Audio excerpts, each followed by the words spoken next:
Tô na onda da maconha.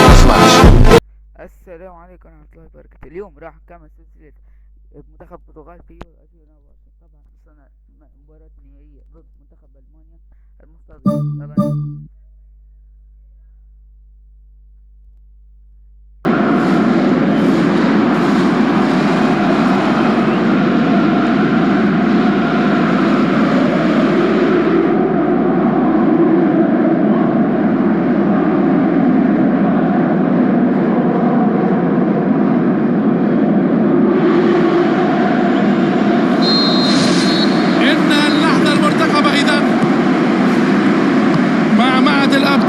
لقاء النجوم وحوار العملاقين أفضل فريقين في النهاية.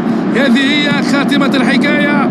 بعد كل هذا المشوار الفريقان يريدان الذهب، فلمن يكون اللقب؟ كرة مقطوعة بامتياز، يلعبها بينية أرضية.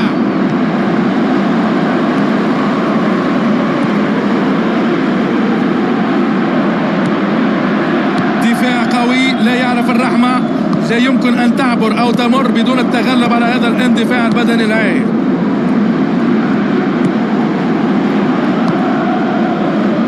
يحاول أن يلعبها بينية، هل سيمر إلى الداخل؟ كرة قوية نحو الشباك، كرة تسكن الشباك. يا سلام يا سلام، كرة ولا في الأحلام. قد يصبح هذا الهدف هو الأغلى في البطولة ببساطة. هذه التسديدة لا تصد ولا ترد. ألمانيا هو صاحب الضربة الأولى. تغيير اللعب على الرواق. كريستيانو رونالدو يقرر لعب الكرة إلى الوراء، أبعدها وأنقذ الفريق من خطر محقق. يحاول فك دفاعات المنافس. يا لها من مبادرة رائعة أن يتراجع المهاجم للوراء عند الحاجة. يحاول لعب كرة بينية غدارة.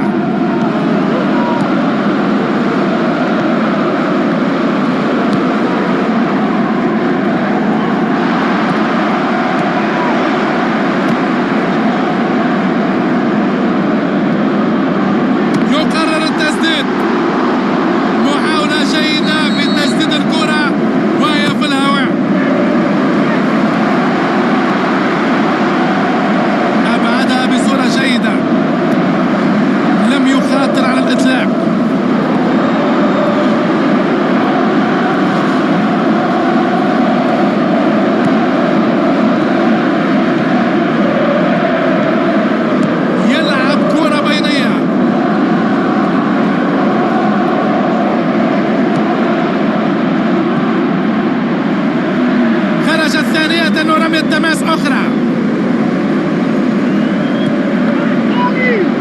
يحاول تمريرها عبر الدفاع، ينجح في التسجيل. البرتغال عادوا إلى المباراة ثانية.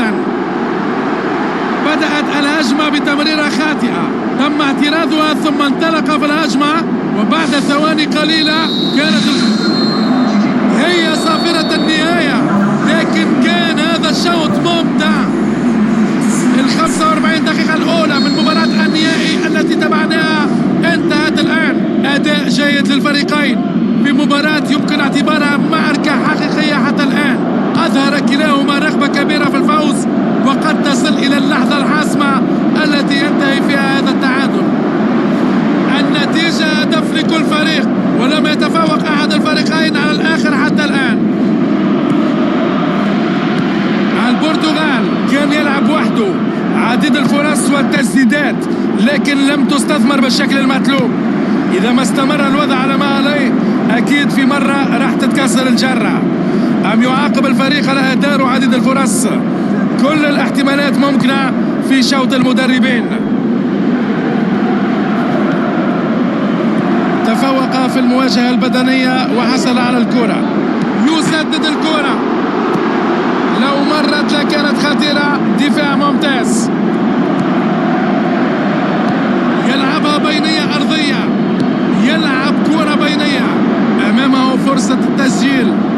ضغط قوي وينجح في استعادتها. يبدو أن هنالك تبديل سيجرى الآن، حيث أرى أحد اللاعبين يقف بجوار خط التماس. ضغط قوي وينجح في استعادتها. هذه مخالفة، قرار صحيح.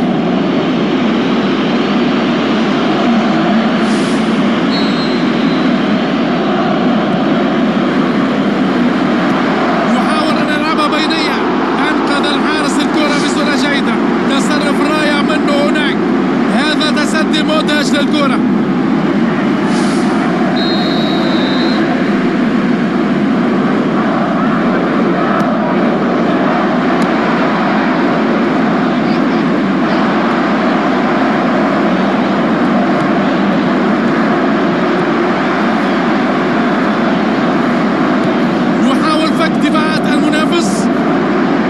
وصلت إليه فرصة للتسجيل ويلعبها إلى المنطقة.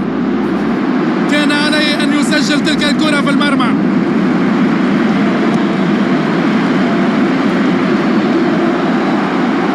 اعتراض في وقت مثالي، كانت الخطورة تزداد بشكل كبير. يلعبها بقوة أكثر من اللازم.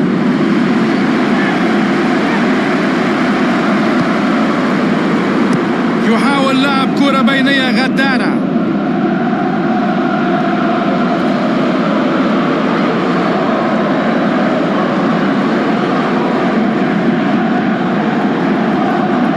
والمخالفة موجودة.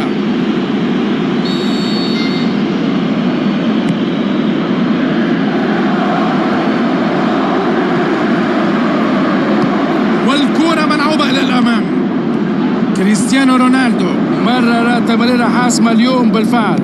كرة طولية في المساحة الخالية.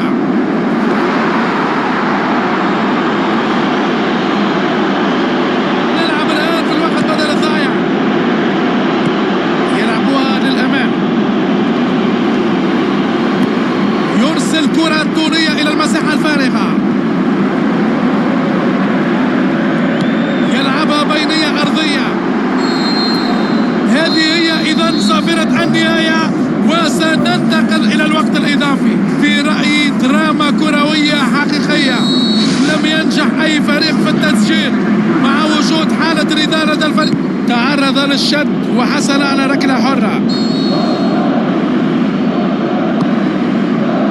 قفزة مثالية لرأسية خيالية، لا يمكن القول سوى خارج المرمى فحسب.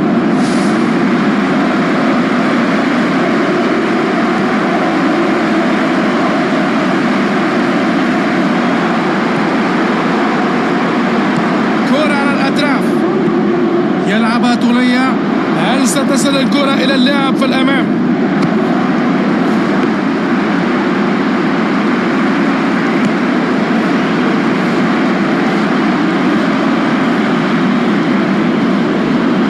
لم يحالفه الحظ في الكرة البينية، وكرة ملعوبة إلى الأمام بسرعة. من سيستلم هذه التمريرة الطولية؟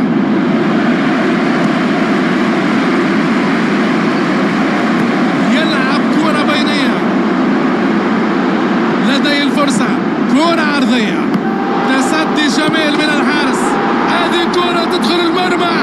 جول!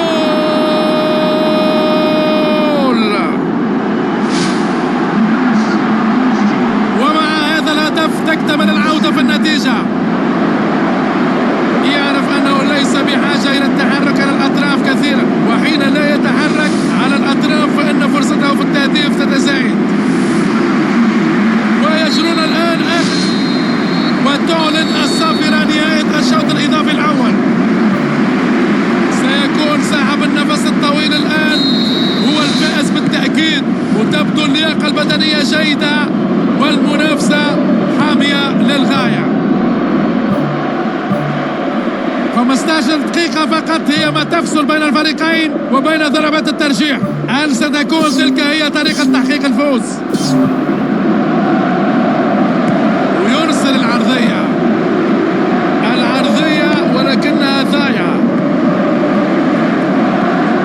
مولر يلعبها طولية رأسية، قد تكلفهم هذه الفرصة الضائعة كثيرا.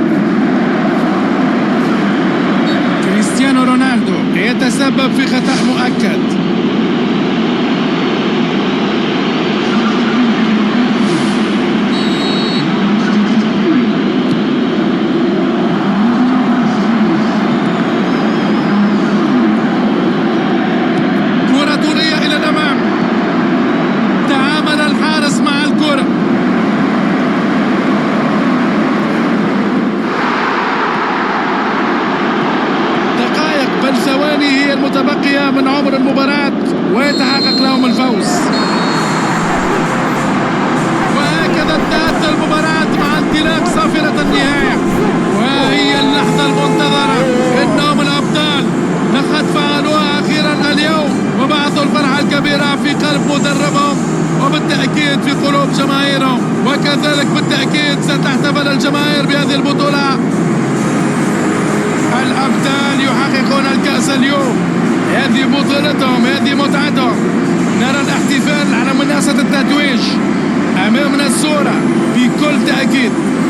كل جماهير الفريق الفائز تحتفل وتغني. هذه هي أجمل اللحظات مع فرحة اللاعبين.